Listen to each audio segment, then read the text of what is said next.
नमस्कार विद्यार्थी मित्र हो, आज आपण BA द्वितीय वर्ष चतुर्थ सत्रातील भूगोल विषयाच्या अनुषंगाने असणारा आपला पेपर हवामानशास्त्र या हवामानशास्त्रापैकीच एक भाग म्हणून आपण आज सागरशास्त्र नावाच्या या पेपरचा विचार करणार आहोत। तर मित्र हो, सागरशास्त्र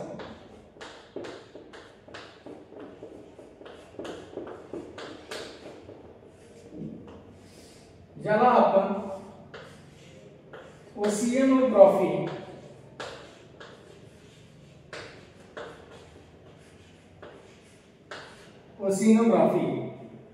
असे या ठिकाणी। तर मित्र हो, या सागरशास्त्र नावाच्या पेपरचा आपण अभ्यास करत असताना आपण सागरशास्त्राची असणारी व्याख्या ही मागील तासामध्ये अभ्यासलेली आहे। त्याचबरोबर सागरशास्त्राचं असणारं वाटचाल, अभ्यासाची असणारी वाटचाल कशा पद्धतीने झाली आणि मग अलीकडच्या काळामध्ये सागरशास्त्राला एकंदर महत्त्व कशा पद्धतीने प्राप्त झालं, या सर्व बाबींचा विचार आपण या ठिकाणी करतोय। आणि ज्यावेळेस आपण सागरशास्त्राची व्याख्या बघतो त्यावेळेस आपण बघितलं की या सागरशास्त्राच्या व्याख्येमध्ये जर आपण बघितलं तर आपलं असं दिसून येतं की पृथ्वीला जर आपण 100% पकडलं तर त्यामध्ये 29% भाग हा जमिनीचा आहे आणि उरलेला 71% भाग हा पाण्याचा म्हणजे जलावरणाचा आहे। आणि या जलावरणाला जर आपण 100% पकडलं मित्र तर त्यापैकी जवळपास 92% भाग 92.30% जवळपास 92.30% भाग हा 4 महासागरांचा। हे जे काही 4 महासागर आहे या 4 महासागरांचा आहे। त्यामध्ये पहिला महासागर आहे पॅसिफिक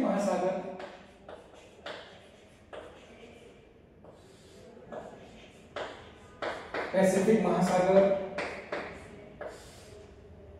अटलांटिक महासागर,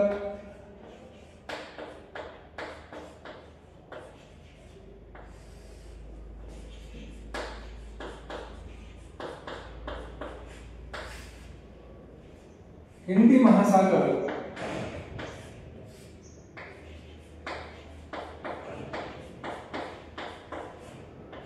आणि आर्क्टिक महासागर।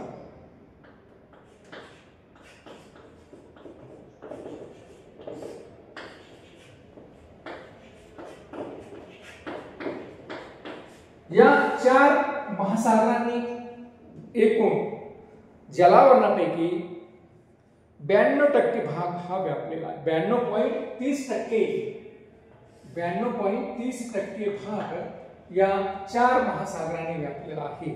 म्हणजेच मित्र हो, आपल्याला या 4 महासागरच हे प्रामुख्याने या सागरशास्त्रामध्ये अभ्यासाचे आहेत की यांच्या अनुषंगानेच हा भाग या ठिकाणी व्यापलेला आपल्याला दिसून येतो।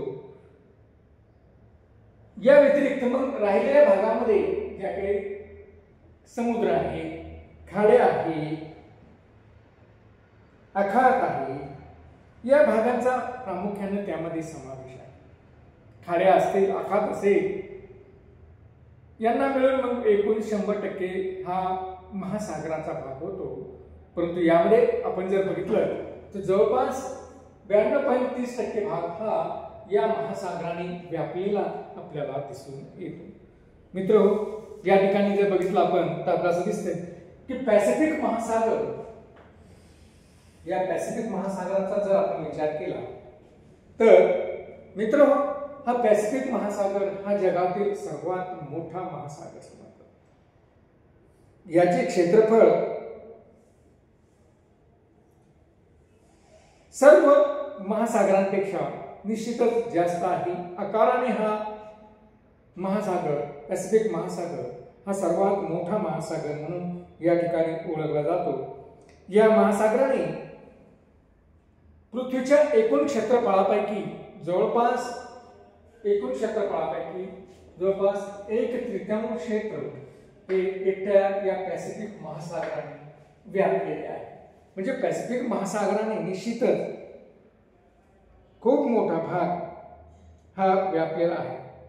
या महासागराची सरासरी खोली देखील इतर महासागरांपेक्षा जास्त असलेली आपल्याला दिसून येते.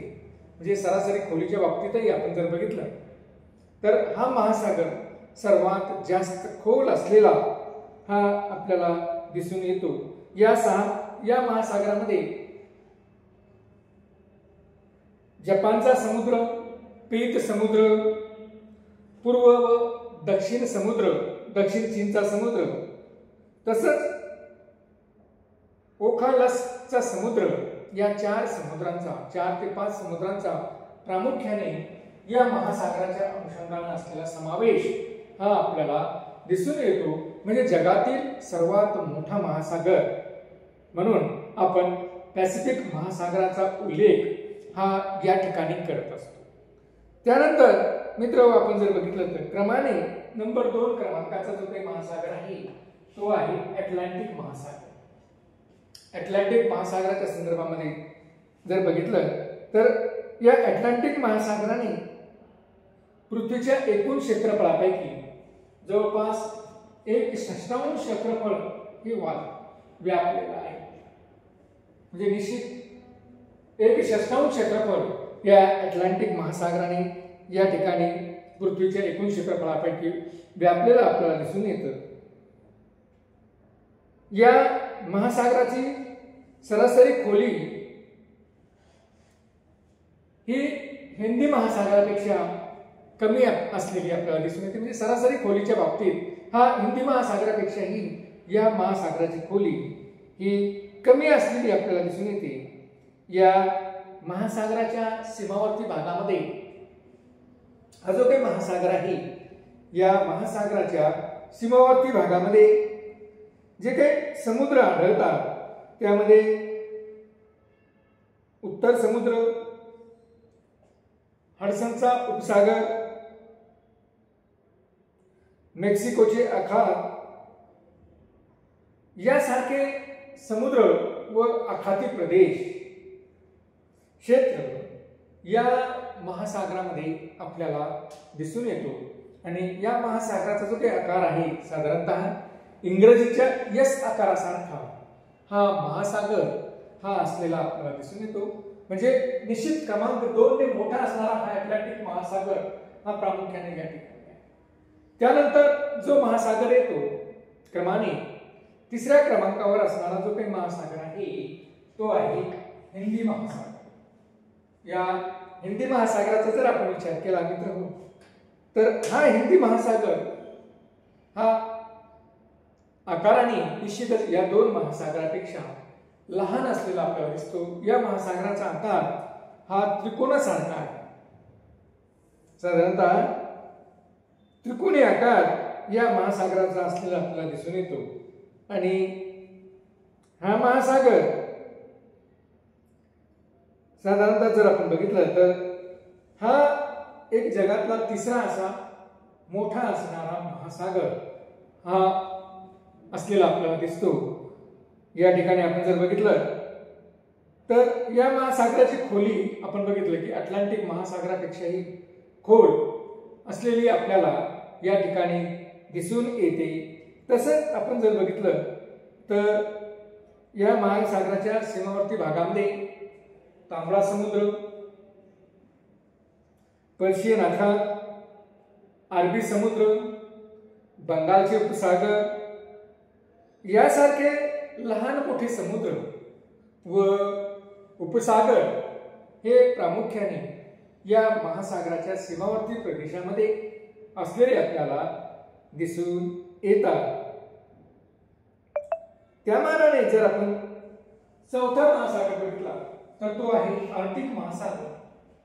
हा आर्क्टिक महासागराचा जर आपण या ठिकाणी उल्लेख केला मित्र हो तर आपल्याला असं दिसतं की हा जो काही आर्क्टिक महासागर आहे हा सर्वात लहान आणि सर्वसाधारणपणे गोलाकार प्रकारचा गोलाकार आकाराचा हा महासागर असलेला आपल्याला दिसून येतो.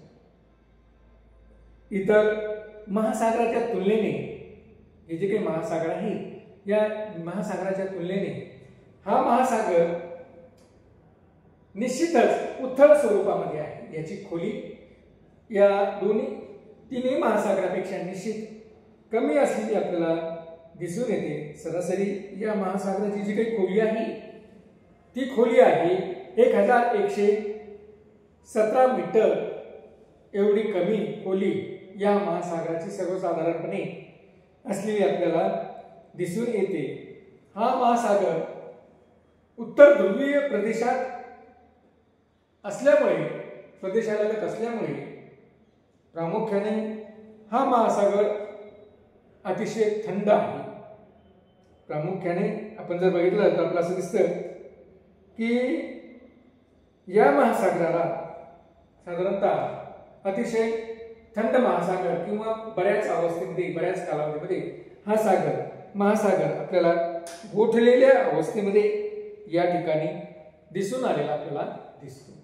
तर मित्रहो, अशा पद्धतीने जर आपण बघितलं की या महासागराचा जर अभ्यास करायला सुरुवात केली तर आपल्याला असं दिसतंय की पॅसिफिक महासागर, अटलांटिक महासागर, हिंदी महासागर आणि आर्क्टिक महासागर या 4 महासागरांच्या अनुषंगानेच हा अभ्यास या ठिकाणी प्रामुख्याने केला जातो.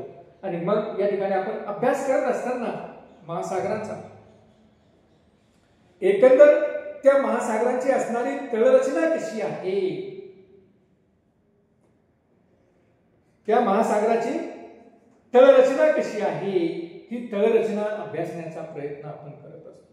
कारण महासागरांचा अभ्यास करायचं म्हणजे काय करायचं की त्या महासागराची असणारी तळरचना अभ्यासायची आहे. त्या महासागरांचे असणारे जलाचे गुणधर्म अभ्यासायचे आहे. मग त्या महासागराचं तापमान किती आहे, त्या महासागरामध्ये जे काही क्षारतेचं प्रमाण आहे हे क्षारतेचं प्रमाण कसं आहे, त्यानंतर त्या महासागरामध्ये आढळणारी खनिजे कोणती आहेत, याही बाबतीत हा सागर भूगोल किंवा सागरशास्त्र हा या महासागरांचा अभ्यास करत असतो. आणि मग आपण पाहतो की त्या महासागरामध्ये मौल्यवान प्रकारची कोणकोणती साधन संपत्ती आहे किंवा कोणकोणती खनिज संपत्ती आहे, ही खनिज संपत्ती अभ्यासण्याचा प्रयत्न आपला असतो. आणि त्याचबरोबर आपण या सर्व महासागरातील वनस्पती जीवन, प्राणी जीवन अभ्यासण्याचा प्रयत्न या ठिकाणी करत असतो. कारण ज्या पद्धतीने मानवी जीवन किंवा प्राणी जीवन पृथ्वीच्या पृष्ठभागावर आहे तशाच प्रकारचं एक प्राणी जीवन आणि वनस्पती जीवन हे महासागरामध्ये असलेलं आपल्याला दिसून येतं. निश्चित पृथ्वीच्या पृष्ठभागावर असणाऱ्या वनस्पती जीवनामध्ये आणि प्राणी जीवनामध्ये खूप मोठी विविधता आहे. तशी विविधता जरी त्या ठिकाणी आपल्याला दिसून येत नसली तरी मात्र त्या ठिकाणी देखील एक वेगळ्या प्रकारचं वनस्पती जीवन आणि प्राणी जीवन हे आपल्याला या महासागराच्या अनुषंगाने दिसून आलेलं आपल्याला दिसतं. त्याचबरोबर मित्रहो, ज्या पद्धतीनं पृथ्वीच्या पृष्ठभागावर आपण नद्यांच्या स्वरूपामध्ये जे काही प्रवाह वाहतात तशाच प्रकारचे प्रवाह हे महासागरामध्ये देखील वाहताना आपल्याला दिसतात. त्यांना आपण समुद्र प्रवाह असं म्हणतो. म्हणजे समुद्रामध्ये देखील महासागरामध्ये देखील पाण्याचा एक प्रवाह दुसऱ्या दिशेकडे एका ठिकाणाहून दुसऱ्या दिशेकडे जाताना आपल्याला आढळतो. त्याला आपण समुद्र प्रवाह असं या ठिकाणी म्हणतो. आणि मग अशा या समुद्र प्रवाहाचा देखील अभ्यास एकंदर आपल्याला या महासागराच्या पाण्याचे असणारे गुणधर्म या अनुषंगानं किंवा महासागरातील असणारी हालचाल या संदर्भानं या ठिकाणी करायचा आहे. त्याबरोबर महासागराच्या असणाऱ्या लाटांचाही विचार प्रामुख्यानं आपल्याला या सागर शास्त्र नावाच्या या भूगोलामध्ये या ठिकाणी करायचं आहे। तर मित्र हो, आपण या पद्धतीनं या चारही महासागरांचा अभ्यास या ठिकाणी करणार आहोत। धन्यवाद।